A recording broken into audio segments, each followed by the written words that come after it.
Hello guys, welcome to my channel. और इस video में हम बात करेंगे coherent and incoherent addition of waves की, जो कि है चैप्टर नंबर 10 वेव ऑप्टिक्स का टॉपिक। सो समझते कि कोहेरेंट एडिशन क्या होगा। तो देखो, अगर दो वेव्स हैं, दो वेव्स, ये पहली वेव है और ये दूसरी वेव है, ठीक है। ये दो वेव है और इसमें क्या हो रहा है, इनमें जो पार्ट डिफरेंस है या फेज डिफरेंस है वो कांस्टेंट है। देखो आप यहाँ पर कितना फेज डिफरेंस है इनमें, तो देखो इन्होंने एक ही साथ स्टार्ट किया। इसका जो क्रेस्ट है, ठीक है, जो हाईएस्ट पॉइंट है उसका भी हाईएस्ट पॉइंट है सेम टाइम में देखो इनमें एक ही टाइम में इनका क्रेस्ट साथ में, ओके। और जो इनका ट्रफ है वो भी सेम टाइम में साथ में, ठीक है। तो मैं बोलूँगा इनमें जो फेज डिफरेंस है वो ज़ीरो है, ज़ीरो फेज डिफरेंस है, ठीक है। अब मुझे बताना जो फेज डिफरेंस यहाँ पर कितना फेज डिफरेंस ज़ीरो है, ठीक है। आगे चल के भी जैसे इस पॉइंट को लेता हूँ ना, जैसे कि इस पॉइंट को लेता हूँ, इसको मैंने ए पॉइंट बोला, इसका ए डैश पॉइंट, और इसका ये डी पॉइंट बोलता हूँ। क्या इसका डी पॉइंट बी, इसका डी पॉइंट दोनों सेम फेज में है? तो आंसर है बिल्कुल। देखो ये कितने में, ये π/2 पे, ये पॉइंट डी, ठीक है, ये भी π/2 है एट द सेम इंस्टेंट। तो मैं बोलूँगा कि ये दोनों वेव्स क्या है, कोहेरेंट है, बिकॉज इसमें क्या हो रहा है, इसमें जो फेज डिफरेंस मेंटेन रहा, ठीक है। जैसे फेज डिफरेंस कितना था, यहाँ जीरो था, all through out this waves same रहा, इसे बोलेंगे कोहेरेंट सोर्सेज या कोहेरेंट एडिशन ऑफ वेव, ठीक है। अभी अगर ऐड करेंगे ना तो कोहेरेंट एडिशन बोलेंगे, ठीक है। कहने का मतलब कोहेरेंट सोर्सेज क्या होंगे, जिनमें फेज डिफरेंस या पाथ डिफरेंस क्या रहता है, कांस्टेंट रहता है, ठीक है। और कोहेरेंट सोर्सेज के लिए जरूरी है कि दोनों वेव्स हैं उनमें फ्रीक्वेंसी और वेवलेंथ क्या हो, उनमें सेम हो, ओके। अब देखो जरूरी नहीं है कि फेज डिफरेंस, जैसे इसमें फेज डिफरेंस जीरो था, हो सकता है फेज डिफरेंस हो, जैसे कि फेज डिफरेंस हो, जैसे कि एक वेव मैंने बनाई ऐसे और ये दूसरी वेव बनाई, ठीक है। जैसे कि दूसरी वेव बनाता हूँ ऐसे, ओके। तो देखो ये दूसरी वेव बनाता हूँ, ठीक है, थोड़ा सा और बेटर बन सकता है ये, ठीक है, यहाँ पर ऐसे, ठीक है। और ये, और यहाँ पर ये इसका ट्रफ आ जाएगा। तो देखो जहाँ पर इसका क्रैश आ रहा है वहाँ पर इसका ट्रफ आ रहा है, बेसिकली कहने का मतलब है, ठीक है। जहाँ पर इसका क्रैश आ रहा है वहाँ इसका ट्रफ आ रहा है। और इसको मैं फिर से बनाता हूँ, देखो, ओके, ये बनाई मैंने। और ये दूसरी वे में जहाँ इसका क्रैश आएगा वहाँ इसका ट्रफ आएगा, ठीक है। तो देखो जहाँ इसका क्रैश है दूसरे वाले का, एट द सेम इंस्टेंट वहाँ उसका ट्रफ है, ठीक है, ये, ठीक है, कुछ ऐसा, ओके। तो आप देख रहे हो यहाँ पर इसका क्रैश है वहाँ इसका ट्रफ है, ठीक है। तो फेज डिफरेंस कितना है, तो इसमें देखोगे आगे हम समझेंगे, तो इसमें पाई का फेज डिफरेंस है, ठीक है। इसमें पाई का फेज डिफरेंस है, ठीक है, पाई का फेज डिफरेंस है। जैसे कि आप देखोगे जब कैसे हुआ पाई का फेज डिफरेंस, देखो इस वेव ने ना क्या किया, ये t0 लेता हूँ इस टाइम को, इस वेव ने स्टार्ट हो गया ये, ठीक है।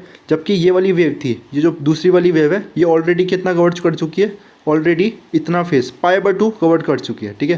π/2 स्टार्ट हो चुकी है, मतलब फेज डिफरेंस कितना है, π/2 का फेज डिफरेंस है, सॉरी, ठीक है, π/2 का फेज डिफरेंस इन दोनों के बीच में।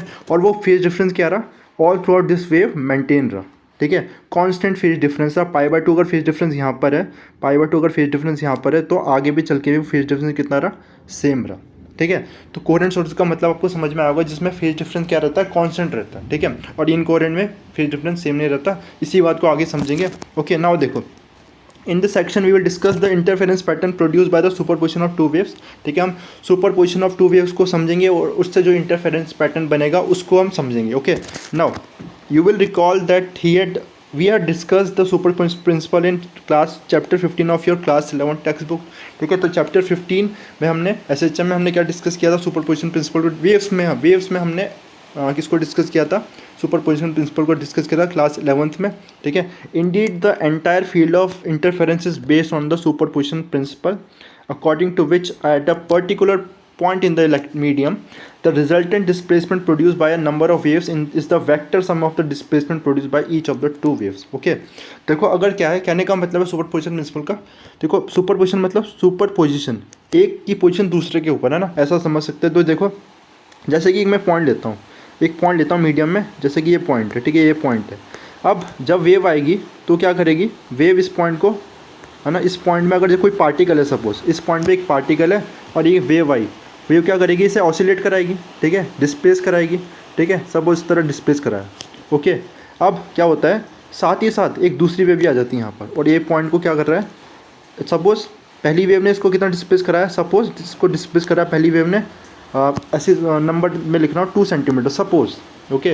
ये बड़ा नंबर हो गया, बट फिर भी समझने के लिए इस पॉइंट को, इस पार्टिकल को एक वेव ने कितना डिस्प्लेस कराया, 2 सेंटीमीटर में, एम्पलीट्यूड क्या हो गया, 2 सेंटीमीटर हो गया, ओके।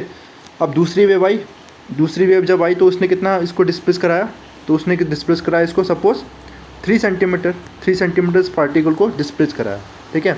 और अगर मैं दोनों वेव को साइमल्टेनियसली इसमें सेंड करता हूँ तो क्या होगा, तो ये पार्टिकल क्या करेगा, दोनों वेव को जब साइमल्टेनियसली सेंड करूँगा तो ये पार्टिकल मैं देखता हूँ कि हो सकता है क्या हो जाए, ये 5 सेंटीमीटर डिस्प्लेस हो, ठीक है, और हो सकता है कि ये 1 सेंटीमीटर डिस्प्ले, ऐसा भी हो सकता है। अभी हम देखेंगे कंस्ट्रक्टिव डिस्ट्रक्टिव, ठीक है। तो हो सकता है कि ये इनका जो एडिशन है, जो एम्पलीट्यूड है वो इंक्रीज ऐड हो जाए या इनका सब्ट्रैक्ट हो जाए, वो देखेंगे कि वो इन फेज़ है और उसमें भी कितना फेज डिफरेंस है, उस पर डिपेंड करेगा ये सारी चीज़। लेकिन अभी के लिए क्या हो जाएगा, तो हम देख रहे हैं कि एक की पोजीशन दूसरे के ऊपर सुपर इम्पोज हो रही है, ठीक है। तो this is the superimposition principle, okay. मतलब कहने का मतलब अगर एक पर्टिकुलर पॉइंट में मीडियम के जो डिस्प्लेसमेंट होगा वो जितनी भी वेव्स है उनके रिजल्टेंट की इक्वल होगा ना, सम ऑफ डिस्प्लेसमेंट के इक्वल होगा। मतलब एक की वजह से जो डिस्प्लेसमेंट था, दूसरी की वजह से जो डिस्प्लेसमेंट था, उनका सम वेक्टर सम कर देंगे, ठीक है, तब हमें डिस्प्लेसमेंट मिल जाएगा, ठीक है। That is the superposition principal. I hope कि मैंने आपको ये सुपरपोजिशन प्रिंसिपल समझा पाया हूँ मैं,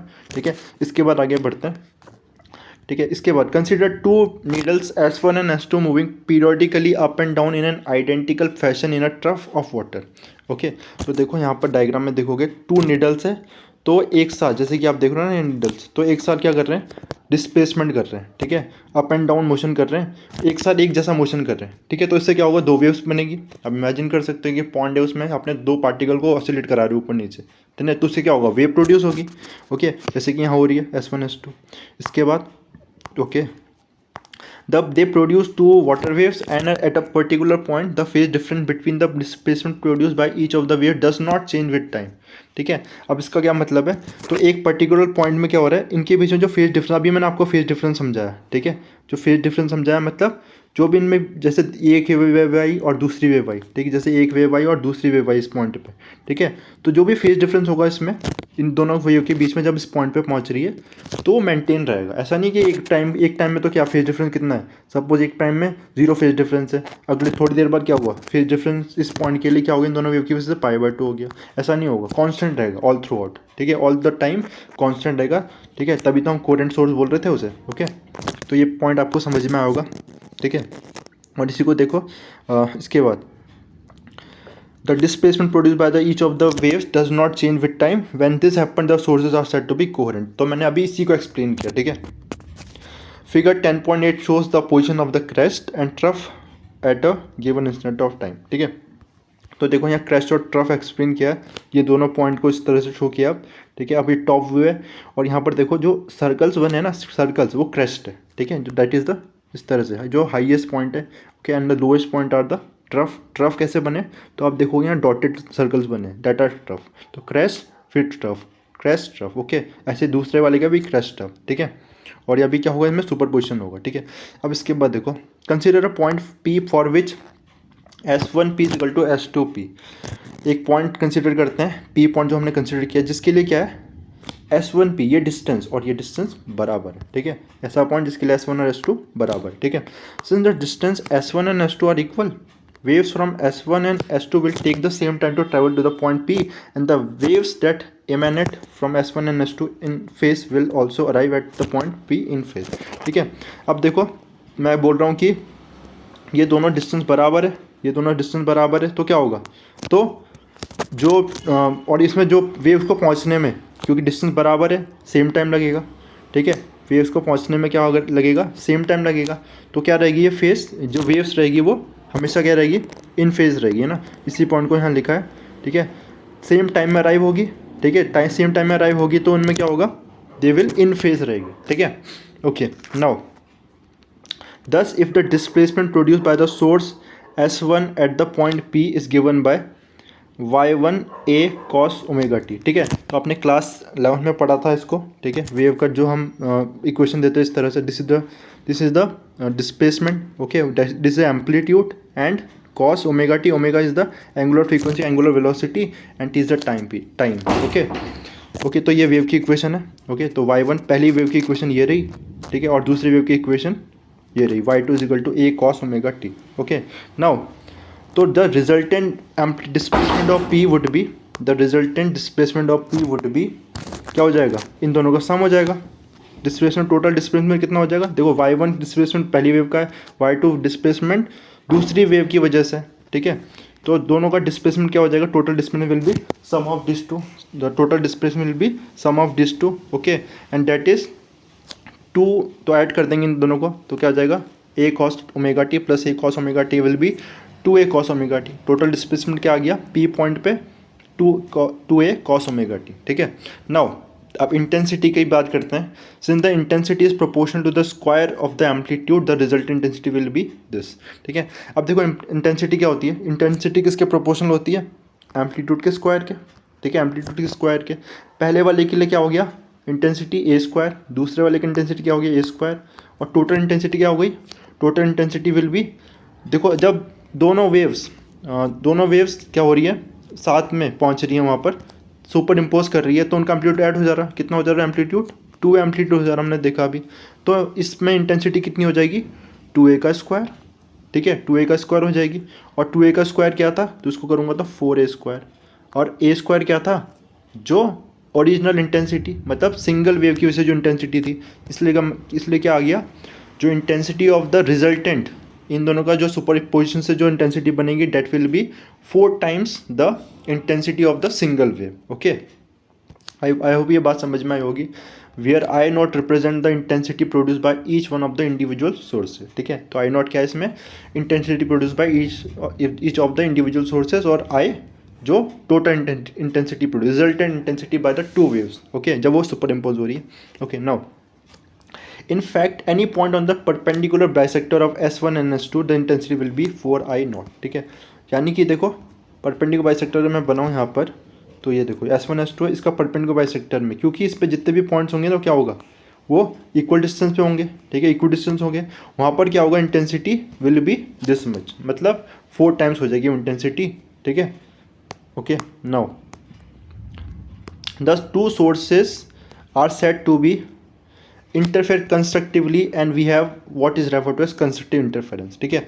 तो इस पे देखो, अब इस डायग्राम में देखोगे अगर आप, तो क्या बना है यहाँ पर, तो अब देखोगे यहाँ पर है ना, ये परपेंडिकुलर बाइसेक्टर जो बनाऊँ अगर इसकी, इनके बीच में डिस्टेंस है दोनों सोर्सेज के बीच में P1 और P2, जो हमने सॉरी S1 और S2 बोला था, इस पर ये पॉइंट है जो A वाला है ना, ये वाला, यहाँ पर जितने भी पॉइंट्स होंगे ना, वहाँ पर क्या होगा, कंस्ट्रक्टिव इंटरफेरेंस होगा, मतलब वहाँ पर जो एम्पलीट्यूड ऐड हो जाएंगे और ऐड होने के बाद इंटेंसिटी क्या हो जाएगी, 4 टाइम्स हो जाएगी, ठीक है, कुछ ऐसा होगा। देखो कंस्ट्रक्टिव इंटरफेरेंस का मतलब होगा, इसको इस तरह से दिखाऊँ मैं, शो करूँ तो ये, ठीक है, मतलब दोनों का क्रेस्ट उस पॉइंट पे क्या रहा है, एक साथ साइमल्टेनियसली पहुंच रहा है, और ट्रफ साइमल्टेनियसली पहुंच रहा है, ठीक है, क्रेस्ट सेम साइमल्टेनियसली पहुंच रहा है, ट्रफ भी साइमल्टेनियसली पहुंच रहा है। तो यहाँ पर क्या होगा, और इनमें फेज डिफरेंस कितना है, इनमें जीरो फेज डिफरेंस है, ओके, फेज डिफरेंस नहीं है, ठीक है, क्योंकि इक्वल डिस्टेंस है दोनों पॉइंट, दोनों जो पॉइंट है, जो जितने भी हम ले रहे हैं, जैसे P पॉइंट लिया था, ठीक है, वो क्या इक्वल डिस्टेंस है इन दोनों से,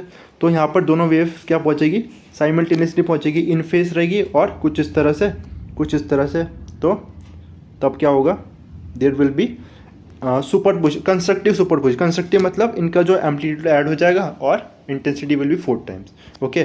तो यही चीज़ लिखी है यहाँ, तो इस पॉइंट पे, और देखो इसके बाद भी हम देखेंगे, और जो डार्क करा है ना, यहाँ डार्क करा है, यहाँ पर डिस्ट्रक्टिव इंटरफेरेंस होगा, मतलब वहाँ पर जो क्रेस्ट ट्रफ से मीट करेगा, ठीक है, उसको आगे देखते हैं। तो देखो इसके बाद पहले इसकी बात करेंगे, कंस्ट्रक्टिव की और डिटेल में बात करेंगे, ठीक है। We next consider a point Q for which S2Q minus S1Q is equal to 2 lambda, ठीक है।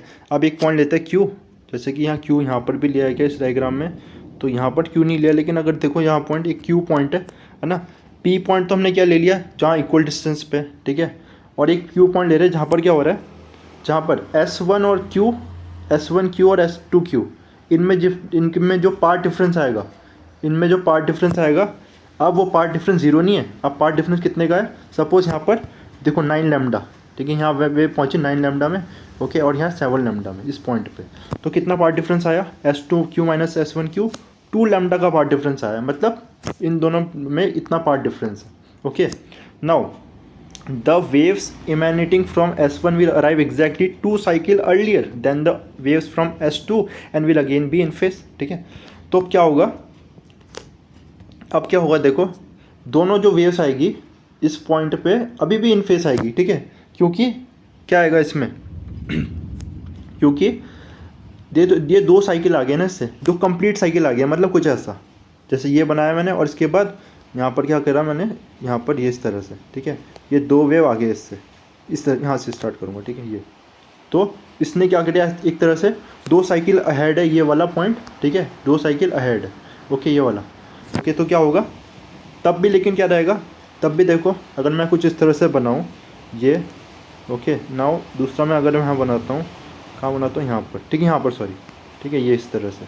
तो देखो क्या होगा इसमें, अभी भी क्या है, देखो क्रैश से मीट कर रहा है, ट्रफ से मीट कर रहा है, तो अभी भी कंस्ट्रक्टिव सुपरपोजिशन ही होगा। मतलब कहने का मतलब जब पार्ट डिफरेंस 2 लैम्डा है तब भी कंस्ट्रक्टिव सुपरपोजिशन होगा, ठीक है। इसके बाद 4 लैम्डा 6 लैम्डा, ठीक है, तब भी क्या होगा, सॉरी यस, तब भी क्या होगा, पार्ट डिफरेंस अगर इतना रहेगा लैम्डा का 2 लैम्डा का 3 लैम्डा का, ठीक है। अभी हम इसे देखेंगे लैम्डा 2 लैम्डा 3 लैम्डा, ठीक है। देखो एक देखते हैं इस चीज़ को, जैसे कि देखो ये वेव है और ये वेव है, ठीक है, ये वेव है, ठीक है।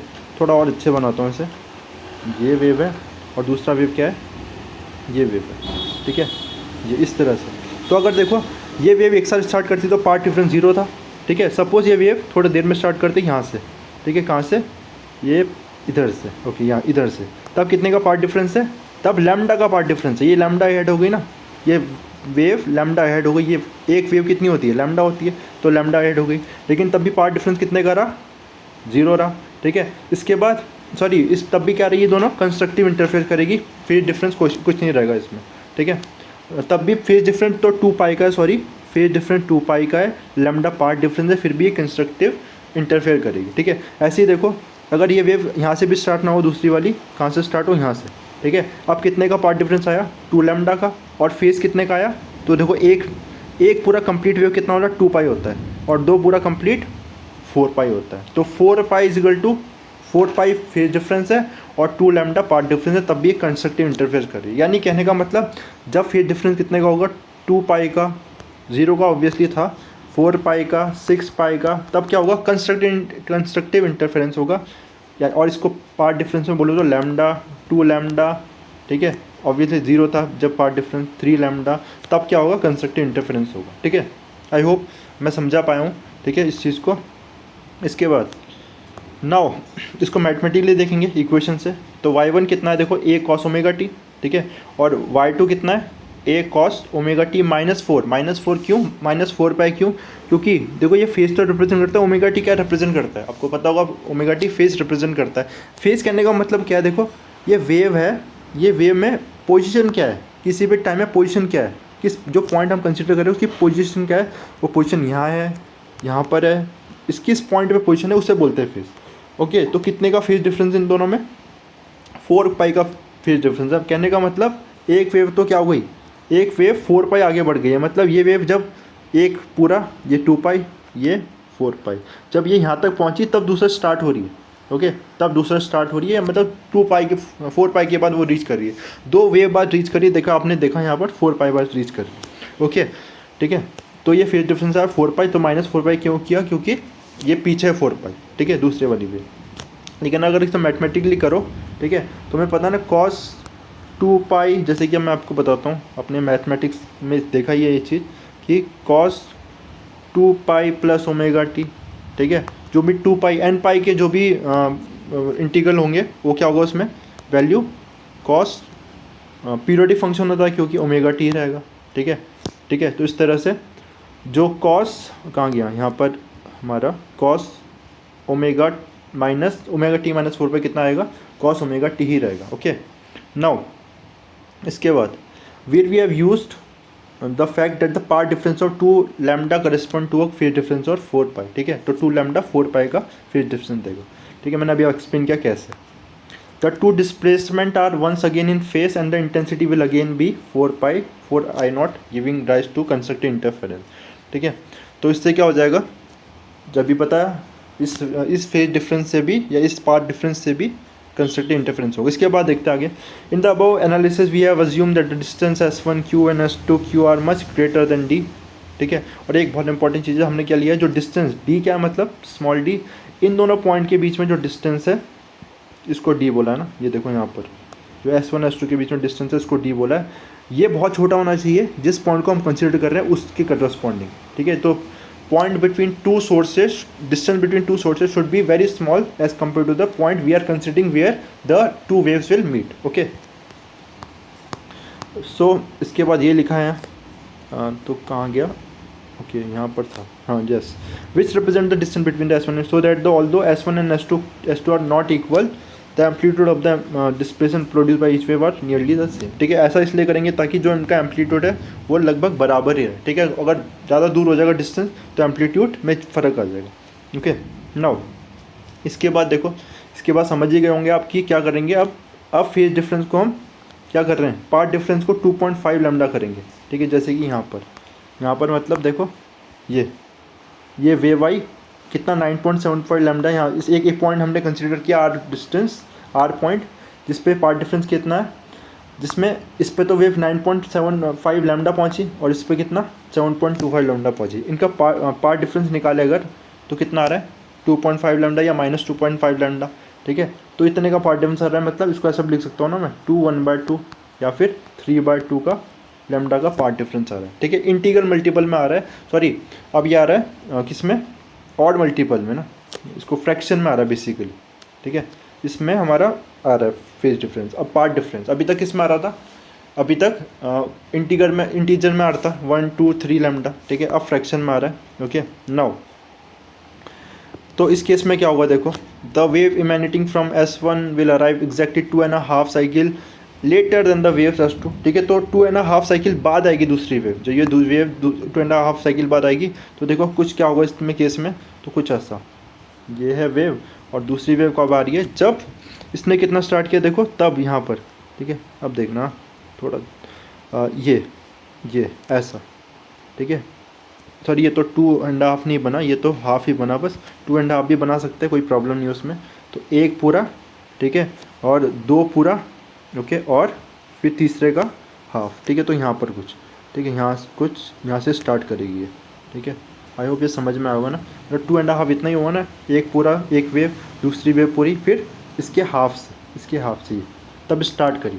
तो देखो यहाँ पर क्या होगा, अगर इसको मैं पीछे भी बनाता फ़र्क नहीं पड़ता, उसको तो समझाने के लिए मैं पीछे भी इसको प्रोड्यूस कर रहा हूँ, ठीक है। तो कुछ ऐसा, मतलब जहाँ इसका क्या है, एक का क्रस्ट है वहाँ दूसरे का ट्रफ है, जहाँ इसका क्रस्ट है वहाँ ट्रफ है। तो यहाँ पर क्या होगा, डिस्ट्रक्टिव इंटरफेरेंस होगा, यहाँ पर क्या होगा, डिस्ट्रक्टिव इंटरफेरेंस होगा, इसको समझते हैं, ठीक है। तो ये इक्वेशन है पहले वेव की, y1 = a1 cos ω t, दूसरे की y1 a cos ω t plus 5 omega, और अगर इसको आप करते हो तब क्या आएगा, -a cos ω t आ जाएगा, ठीक है। मैथमेटिक्स है ये, ठीक है। तो -a cos ω t आ जाएगा, बिकॉज इसमें क्या हो जाएगा ना, क्योंकि हमें पता है cos पाई आ जाएगा। देखो इसको 4 पाई को क्या लिख सकता हूँ, 5 पाई को 4 pi plus pi plus omega T, है ना, इस तरह से लिख सकता हूँ। तो 4 पाई प्लस कोई भी 4 पाई प्लस थीटा तो कितना हो जाएगा, 4 पाई प्लस थीटा तो cos थीटा ही हो जाएगा। लेकिन cos पाई प्लस थीटा कितना आएगा, cos pi plus theta that will be कौन से क्वाड्रेंट में, this is in third quadrant, और थर्ड क्वाड्रेंट में cos नेगेटिव होता है, तो cos ओमेगा टी, ठीक है। तो इस तरह से आ जाएगा ये, ओके। नाउ तो ये आ जाएगा -a cos ओमेगा टी, ठीक है। Now where we have use the fact that the path difference of -2.5 omega lambda correspond to phase difference of 5 pi, ठीक है। तो देखो 1 लैम्डा में कितना फेज डिफरेंस, ये 1 लैम्डा मतलब 2 पाई, ठीक है। एक वेव 2 पाई, दो वेव 4 पाई, और 2.5 वेव मतलब एक हाफ वेव और कितना हो जाएगा, 5 पाई हो जाएगा, ठीक है। एक और वेव 5 पाई हो जाएगा, ठीक है। तो ये चीज़ लिखी है, the two displacement are now out of phase and the two displacement will cancel out to give intensity 0। अब इनको ऐड करेंगे तो क्या हो जाएगा, अब इनको ऐड करेंगे तो 0 आ जाएगा इंटेंसिटी, तो y1 + y2 0 आ जाएगा, इंटेंसिटी अब 0 हो जाएगी, ठीक है। यानी कि ये डिस्ट्रक्टिव इंटरफेरेंस है, ठीक है। डिस्ट्रक्ट तभी यहाँ पर देखो इस तरह से ब्लैक डॉट बनाते हैं, मतलब यहाँ पर इंटेंसिटी 0 हो जाएगी, बिकॉज एम्पलीट्यूड तो है ही नहीं वेव का, ठीक है, एम्पलीट्यूड तो है ही नहीं, ओके। इसके बाद to summarise, if you have 2 coherent sources S1 and S2 vibrating in phase, then for an arbitrary point P whenever the path difference is इतना, ठीक है। तो हम जनरलाइज कर सकते हैं, आप जो दोनों पॉइंट है उनमें पाथ डिफरेंस अगर n लैम्डा है, जिसमें n क्या है 0 1 2 3, तब क्या होगा, कंस्ट्रक्टिव इंटरफेरेंस होगा। ठीक है, इंटेंसिटी में मैक्सिमम मिलेगी। ठीक है, 4 टाइम्स मिलेगी इनफैक्ट। ओके, और लेकिन अगर क्या हो जाए, लेकिन अगर पाथ डिफरेंस कितना हो जाए, पाथ डिफरेंस अगर कितना हो जाए, तो इसको पूरा मैं पढ़ देता हूँ पहले। The sign this sign represent the difference between the S1 and S2, S1P and S2P। On the other hand, if the point P is such that the path difference is n plus lambda by 2, generalise करें अब इसको ना, मतलब path difference कितना हो, जब path difference lambda हो, फिर उसके बाद lambda by 2, sorry not lambda by 2, 2 lambda, not 2 lambda again, lambda by 2। ठीक है, पार्ट डिफरेंस कितना हो, इसको करते थे 0 रखें तो लैम्डा बाई 2 आएगा, फिर 2 लैम्डा बाई 2 आएगा, सॉरी 3 लैम्डा बाई 2 आएगा, फिर 5 लैम्डा बाई 2 आएगा। ठीक है, मतलब इस तरह से फ्रैक्शन की फॉर्म में n प्लस 1/2 लैम्डा में हो तब डिस्ट्रक्टिव इंटरफेरेंस होगा, अभी हमने करके देखा था। ठीक है, तो n लैम्डा में कंस्ट्रक्टिव और n प्लस 1/2 लैम्डा में डिस्ट्रक्टिव। ठीक है, और इंटेंसिटी क्या हो जाएगी, 0 हो जाएगी इसमें। Now for any arbitrary point G, let the phase difference between the two displacement be 5। ठीक है, तो अब क्या लेते हैं हम, एक जनरल पॉइंट चूज़ करते हैं जहाँ पर फेज डिफरेंस कितना है दोनों के बीच में, फेज डिफरेंस 5 है, जिसमें फेज डिफरेंस कितना है 5 है, उसको एक जनरलाइज करते हैं। ठीक है, कि कहाँ पर हमें कितना इंटेंसिटी मिलेगी। ठीक है, तो does the displacement bye S1 is given by इतना, तो पहले की वजह से डिस्प्लेसमेंट कितना आएगा, y1 is equal to a cos omega t, और दूसरे की वजह से कितना है, कितना फेज डिफरेंस में हमने बोला इनके बीच में, अब हम जनरलाइज करते हो 5 का फेज डिफरेंस है, y2 is equal to a cos omega t plus 5। ये 5 क्या हो गया, 5 is the phase difference between the two waves. Okay, now and the displacement and the resulted displacement will be given by, तो इनको displacement क्या करेंगे, add कर देंगे। ठीक है, y1 प्लस y2, थोड़े से मैथमेटिक्स है यहाँ पर, तो पहले तो a कॉमन आ जाएगा दोनों में से। ठीक है, a कॉमन, अंदर क्या बचेगा, cos ओमेगा t प्लस 5। ठीक है, और इसको हम वेव की फॉर्म में लिखने की कोशिश करेंगे, जो जनरल वेव की फॉर्म है। तो क्या करेंगे, सिंपल ट्रिग्नोमेट्री यूज़ करो, cos a plus cos b। ठीक है, cos a plus cos b कितना होता है, ये 2 cos a plus b upon 2 into cos a minus b upon 2। ठीक है, ये तो होता है।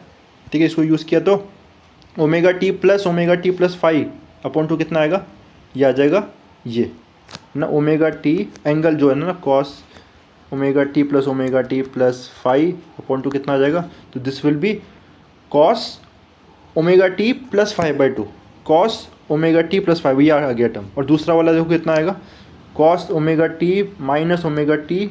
ठीक है, माइनस आएगा ना, sorry, cos omega T minus 5। ठीक है, या फिर हम पहले इसको लिख सकते हैं ओमेगा टी प्लस 1 को, cos omega t plus 5 minus omega T, तो ओमेगा टी कैंसिल हो जाएगा, तो और अपॉन में 2 भी है, तो ये वाली टर्म आ जाएगी। ठीक है, तो हमने आइडेंटिटी लगा के ये टर्म निकाला, 2a cos 5/2 cos omega t plus 5/2। ठीक है, तो ये आइडेंटिटी देखो इसमें बताया भी, ये आइडेंटिटी लगाई है। इसके बाद तो इसका एम्पलीट्यूड कितना हो गया, एम्पलीट्यूड 2a हो गया, सॉरी नॉट 2a, ये पूरा एम्पलीट्यूड है। ठीक है, ये पूरा एम्पलीट्यूड है। इसे कंपेयर करें वेव की इक्वेशन से, तो ये होता है ना वेव की इक्वेशन, तो देखो इससे कंपेयर करूँ अगर, तो y is equal to a cos omega T.